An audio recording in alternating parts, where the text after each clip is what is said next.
Hi, everyone, and welcome to a new episode of the Rectified Podcast. Today's episode is a little different. We usually talk about how to scale a brand online, but today my guest, Andrew Neelon, will give us more insight as to how to transition from the online world to brick and mortar. Andrew is a clicks to bricks expert helping direct to consumer brands bridge the gap between online and offline. He's held various leadership roles with D2C brands in finance, strategy, and real estate at Bonobos, Walmart, and Interior Define. He now runs OneRec, a platform of resources and services that help lower the barrier to entry to offline retail for D2C and emerging brands. Andrew, welcome to the podcast. I'm so happy to have you here today. Thanks for having me. Excited. Let's start with the first question.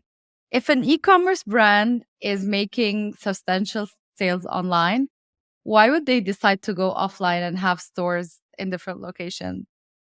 Yeah, great question. Just like straight to the point. Yeah, no, I love it. Two reasons. When you think about how to grow a brand, and more importantly, certainly these days, is how to grow a brand profitably. The dynamics of customer acquisition online is just getting tougher and tougher. And, historically brands would reach a point of diminishing returns online at much later stages. And, with the iOS changes, with increasingly tightening consumer privacy, online growth is just a lot harder to get as much out of as you used to. Mm. And so whether it's offline through owned retail or offline through wholesale, or any other kind of means of diversification, much in the same way, if you were an online only brand, you would diversify beyond just Facebook and just Instagram or just Google. You have multiple channels. The same thing is now finally becoming much more true across, from virtual to physical retail.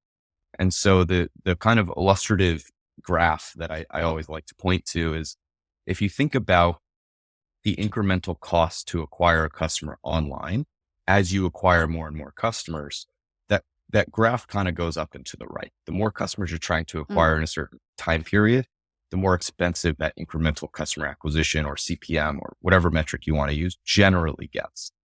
With offline retail and with owned retail and stores in particular, it's actually the opposite. And I'm oversimplifying, but generally speaking, a store is a fixed cost, which is a pro and a con. It's a con, obviously, because it's expensive and it's fixed. But it's a huge pro if you're accelerating your growth, because that fixed cost as you're growing gets spread across more and more customers as you grow. So your incremental CAC or, any of those metrics decline as you actually acquire more and more customers. And so what's happening right now is, given online growth engines are generally getting more and more expensive, we're kind of reaching this tipping point, and we've been kind of approaching it over the last 18 to 24 months of real estate getting a little bit more affordable, online getting less affordable. And so naturally the pendulum is swinging to offline. And I'm sure, in 5 to 10 years, it's going to go right back the other way or to some other channel. So, retail is all about cycles. Right now, that cycle and that pendulum is going to offline for a variety of reasons. Yeah. So Andrew, what made you think to go that way, like the brick and mortar way, and in a world where everybody's like, go online, open a Shopify store, do this, do that, what made you go there? You mean from like a professional career standpoint? Yeah. Like, why did you decide, let me go and tell people how to do brick and mortar, while everybody else in the world is like, go online, open a Shopify store, do e-commerce, do this, do that, everything in the online world and digital world? I generally like to take contrarian points of view on everything and kind of be antagonistic in that perspective. I started in real estate. I was formerly a finance guy, and then I joined a big retail company. Consumer as a general category has always been interesting to me ever since college classes I took on consumer psychology and behavior. So I've always been interested in the space more broadly. And I found through my short stint in investment banking and then going through a capital planning finance team at a big department store chain that I just really liked the tangible nature of a deal and of a store. So I love that, you can sprint, get something done, whether it's a deal or a project, whatever, and it's done and you can move on to the next versus just constant ongoing maintenance of some process. And then for real estate in particular, I love that you can literally see what you've literally built when you finish the, Mm, 9 to 12 month process of finding, negotiating, designing, building, staffing a store, then it's finally there. And it's there for, 5 to 10 years, depending on what kind of lease you're signing. So it's really cool to be able to see something that is incredibly tangible that you can walk into, experience mhm. it, and then more excitingly, put some data to the performance and like really dig into what's happening and Yeah, why. that's pretty interesting. When, in your opinion, when should a direct to consumer brand think about going and opening a store? So if you asked me 2 years ago, I would have said, somewhere between, call it 50 to 100 million in revenue, begin to start thinking about it, maybe experimenting with a pop up here or there. Now, given how expensive it is to scale to that point online Mm, only, I would say, start experimenting with pop ups or something like that. Certainly, at least wholesale with specialty accounts, not the big box guys that are going to give you huge inventory mm, obligations, but start thinking about it as early as, call it 20 to 50. And depending on your brand, it could be earlier, it could be later, but it's something that takes a very long time to get good at and to pick up the pattern recognition of what is a good deal, what is a feasible timeline, what is a reasonable budget based on mm, what that space looks like. And there's no real formal education on it, which is one of the big reasons why I started doing what I'm doing now is to help provide that. But it's a really, really steep learning curve. I've been doing this for almost 10 years and I'm still learning a ton every single day and with every single client project. mhm. So there are multiple ways, multiple vendors now where you can start experimenting with offline channels Yeah. in much easier and a more affordable ways that it's only going to continue getting easier. And so if you have the budget for it and you're willing to have some patience to learn, then, yeah, I would say, from an like a quantifiable standpoint, Mm, below 50 million, even at this point now, I yeah. think is probably the right time to explore it. Yeah. So when they're startups and they're barely selling, they can't go that route. But when like they're above 50 million or somewhere around that, that's what you recommend. In terms of, you talked about consumer behavior and you're fascinated by it since your college days and all of that. And now we have different behaviors online, which is what I notice the most. I don't have big experience with brick and mortar. Do you see any similarities in both words? Like you're taking a brand from having a website to having a store. How do you do, like, what do you see? What are the things, the patterns? Is everything the same or is it a different behavior? So it varies a lot, but I would say, in theory, you should see different behavior. And as I think about what it means to be a great omni-channel brand, it's not just, okay, we have all these different channels. It's how you're leveraging each channel to really lean into its strengths where the other channels can't. So for example, and this is perhaps the most obvious one, is my prior role at Interior Define, we're selling custom furniture. Those are, we're selling on average $3,000 orders. And for an item that's, anywhere from 3 to 10 feet long and is the kind of key item in your home. And it sits there for, Yes. many, many years. That's an item that is very hard to get people to get comfortable with pulling the trigger on online. Mm, And, the internet behavior of those consumers is, they're using the website to explore the different collections, see the different colors. But ultimately for a product like that, they want to sit on it. They want to touch the fabric. They want to see the fabric in different lights. That's just not something you can do in a store. And so as I think about what consumer behaviors are different, the store serves a very different purpose than, physical store serves a very yeah. different purpose than an online one. Mm, And if it doesn't, then, candidly, you probably shouldn't have a store. If yes. you can't use the physical presence to really drive a certain kind of behavior that you can't do offline Mm, or that you can't do online. yes. So that you could see in a number of different ways. Just going, to how you would actually measure that is, it's the things that I always like to look at are cart sizes different for in-store shoppers versus online shoppers. That may be very telling. Is the return rate different? Is the conversion rate different?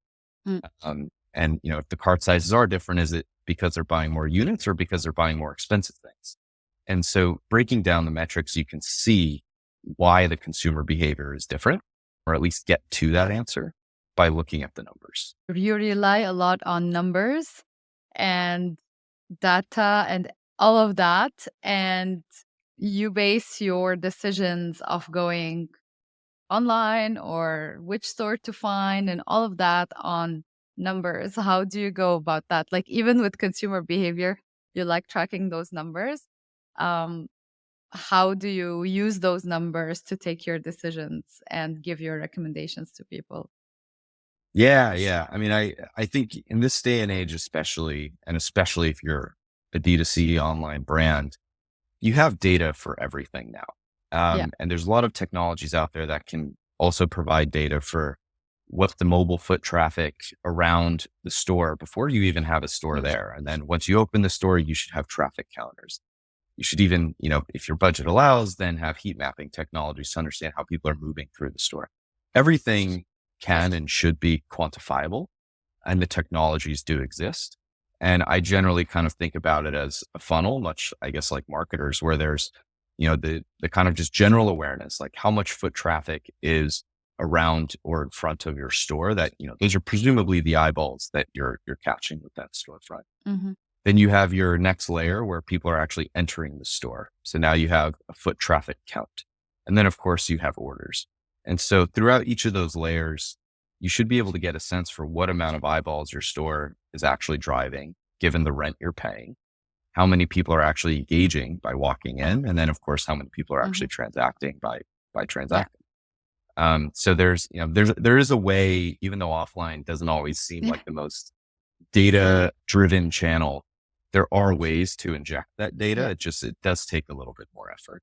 It is definitely harder to track, and you talked about counting the number of people who are coming to the store or like heat maps. Like, for the people who don't have an idea about what these are or how to do that, like, just tell us a little bit about that. Like, we know we can track the website's heat map, but how do we do that in stores? Yeah, yeah. So there's a variety of different technology and service vendors out there. So kind of starting at that top of funnel of, and this is becoming probably less feasible as consumer privacy restrictions get Yeah. tighter and this data is not as provided. But at that top funnel level, there's a type of data called mobility data. So whether you know it or not, a lot of the apps on your cell phone are selling your location data to these aggregators who then basically create these visual maps to Yeah. show, if I draw a geofence around this block or this store or this neighborhood, this is where the cell phones came from. So you can actually see, where Mm. people are coming from based on their cell phone location data. And then you can also get a kind of rough estimate of how many cell phones passed through that area. And so that's called mobility data. There's a lot of different providers out there now. And then for in-store data, there's a lot of companies that provide traffic counters will also offer kind of more robust heat mapping technology Mm. that can calculate and map out dwell times. And again, if you also look up just in-store analytics, you'll find a laundry list of vendors that do that. This is very interesting. Like, we walk into stores and we have no idea about what's going on. Meanwhile, some people are tracking us, just like it's happening in the online world. There are a lot of people who are like, we don't want to give our information online and things like that. And then they walk into a store. Meanwhile, it's still being tracked. So Yeah, there's and it's there. it's a really tough, for anyone who's considering doing it. Also, make sure you consult with your lawyers about what kinds of Mm, disclosures you need to put on the storefront. yeah. So, a lot of people will have a sticker that says, by entering this store, you're agreeing to be recorded for X, Y, and Z purposes. Hmm. Because if you don't do that, there's a lot of articles from maybe Yeah. 5-ish years ago of big companies getting sued because they Yeah. didn't provide the proper disclosures. Hmm.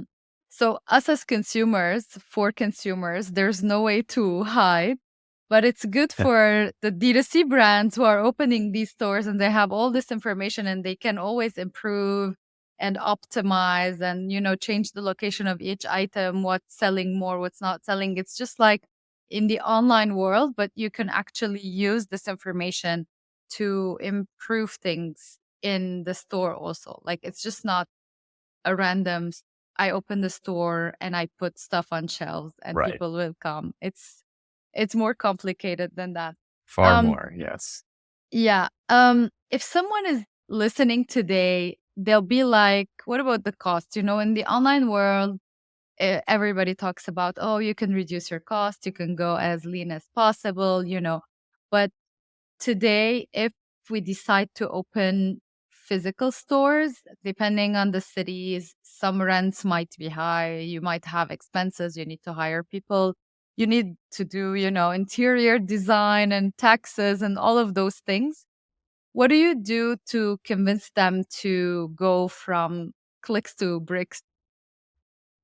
Yeah, yeah, great question. I mean, to your point, it's very expensive. There's an enormous amount of vendors involved, and it's a massive undertaking with an Hmm. enormously long timeline, and not just a timeline to invest and build it, but then a long timeline to actually see the ROI. So, Yeah. with marketing investments, you could see within as early as a day, or a week or month, really any time Mm, period, you will find that ROI or that ROAS, right?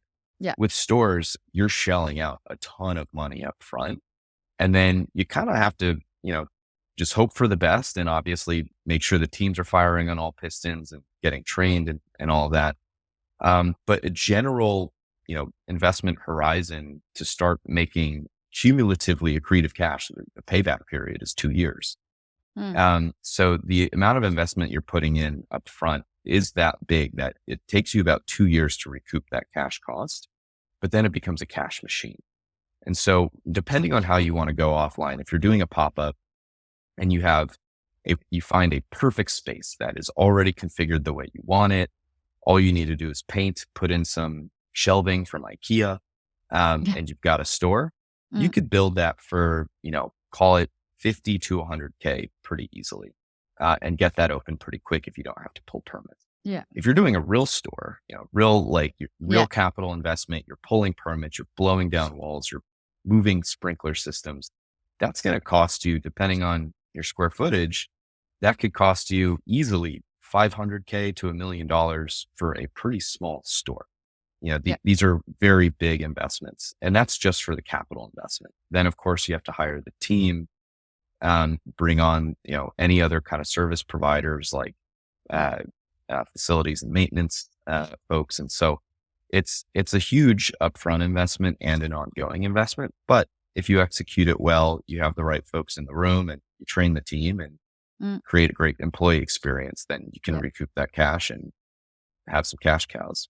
There's also like a whole system that needs to be created to have everything linked together. So like the online world and the offline world, because we often go to some stores and they're like, "Oh no, you bought this online, you return it online," and people Right. are no longer accepting that. They just want the omni-channel experience.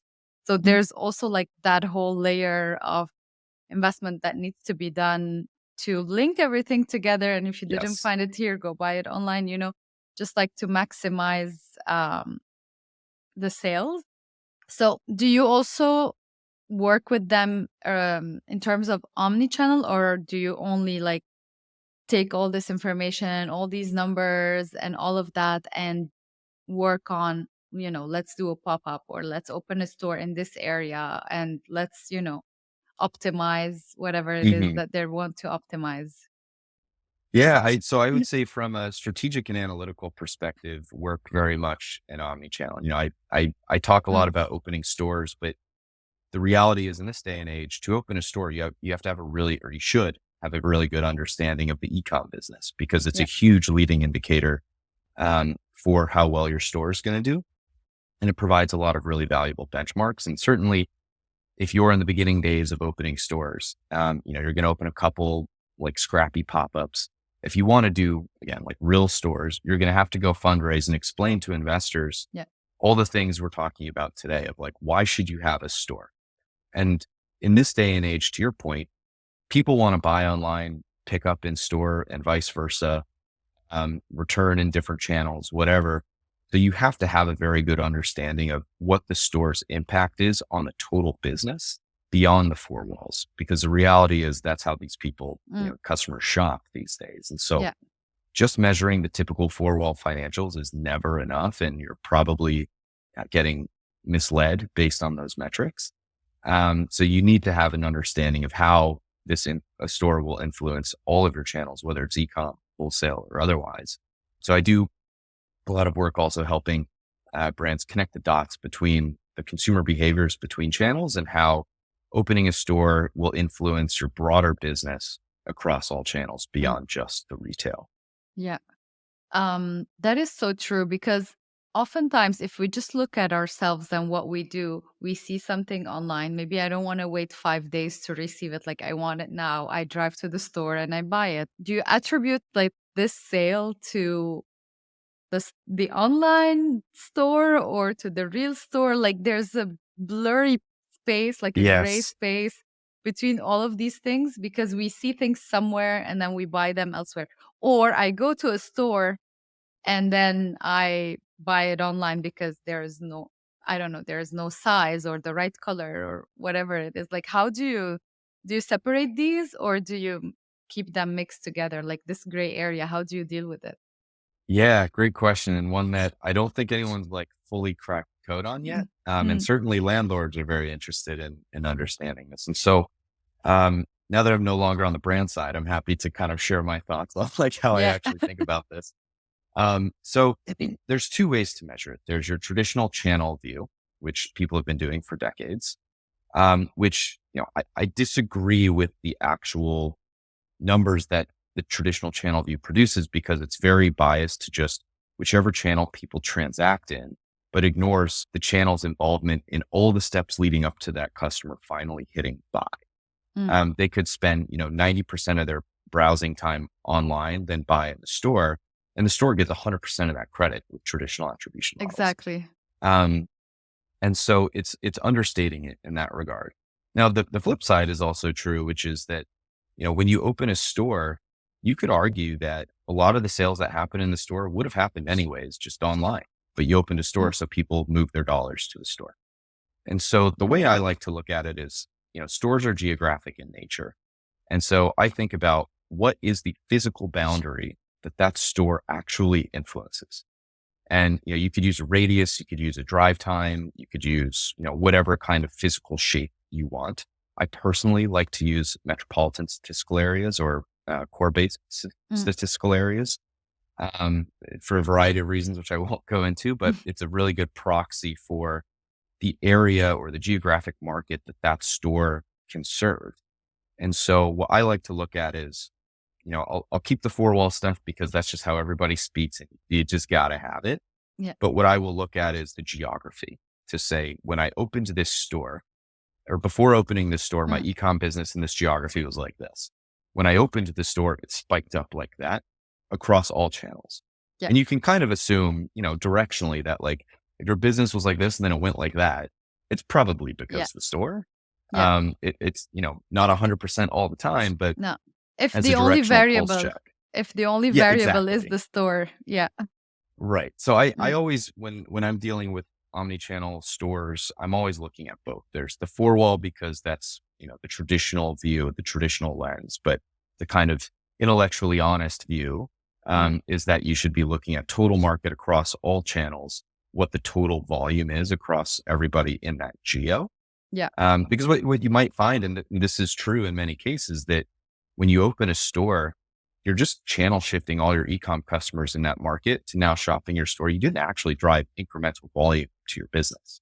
Mm, And sometimes that'll happen in the short term and sometimes it'll even dip and then it'll spike back up and you'll see this massive yeah. inflection in growth. But it varies by market. It varies by brand and you Mm, have to look at that whole picture. mm. You just said that if you open a store, you're shifting the customers from one place to another. Did you have any situation where you saw that no, it's actually brought more people? Maybe people are walking by and then they come in and they had no idea that you exist and things like that. Did you experience that also? Yes, 100%. And that's always what happens in a longer time frame. And so Mm, usually what I've seen of D2C brands is the first 6 months, you're actually not driving much accretion to the total enterprise. You're just channel shifting. But those customers then become better customers. If you're an apparel brand, it's because they've found their fit. Or if you're merchandising the stores really well, it's because they've now been exposed to much higher price point items that they didn't really see or were interested in for an online brand. But now that they've seen it, they've got their fit, they're ready to go. They'll repeat faster, they'll return less, and they'll buy more and more expensive stuff. So that's just for existing customers on the channel shift side. Is that first 6 months we kind of temper your expectations, but over the long term, you'll see that growth curve massively inflect. yeah. But then on the other side, you're going to acquire a lot more new customers that you may not have ever acquired. Mm, There are numerous brands whose customer base, you know, call it a quarter of their customers as an omnichannel brand only transact in stores and they never transact online and vice versa. mhm. Point being, there will always be in the short term, maybe this changes over the next 10, 20 Yeah. years, but over the short term, there are people and across certain categories who just will never buy your product online for whatever reason. Mm, But if you have a store, they will. So you'll definitely open up your total potential yeah. by opening more stores. Yeah. And do you ever see differences? Let's say if the product that you're selling in the store is targeted for a specific category of people or a specific age group, do you see any differences in terms of who buys online, who buys offline with the different buyer personas, let's say?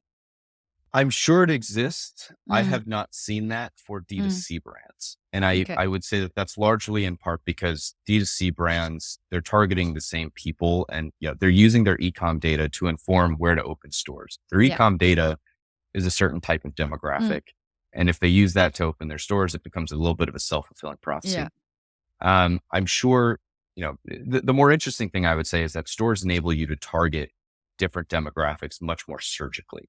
Yeah. If there's a kind of category of data called geodemographics, where it's the intersection of geography and Mm, demographics.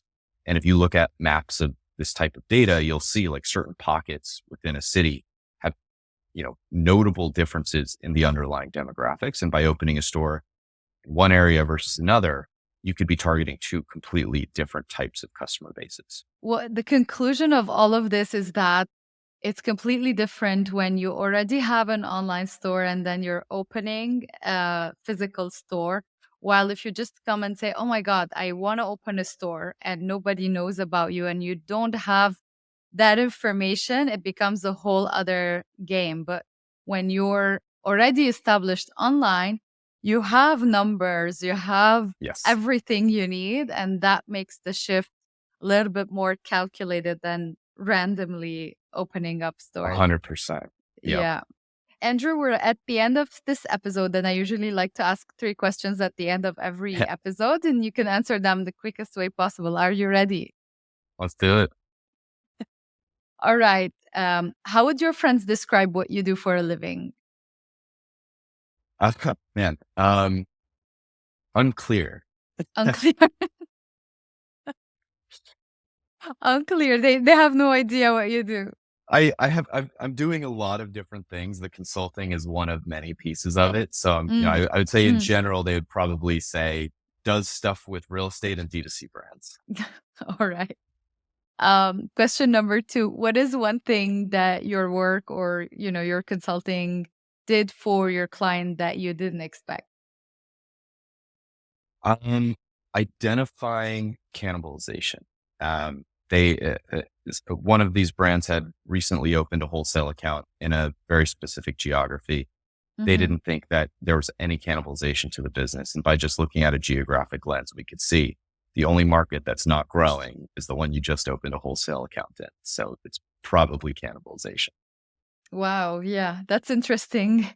Um, Question number 3, is there a book that changed your life or gave you like an Yes, aha moment that you would recommend? absolutely. Yeah, there's a book by a professor at Wharton, David Bell, called Location is Still Everything. And he wrote a white paper on this. I worked with his team when I was at Bonobos to pull Mm, some of the data for this, where he was basically trying to create the connection between e-com and stores and how the consumer behavior online is still very much influenced by the Hmm. consumer's offline location, which is absolutely fascinating.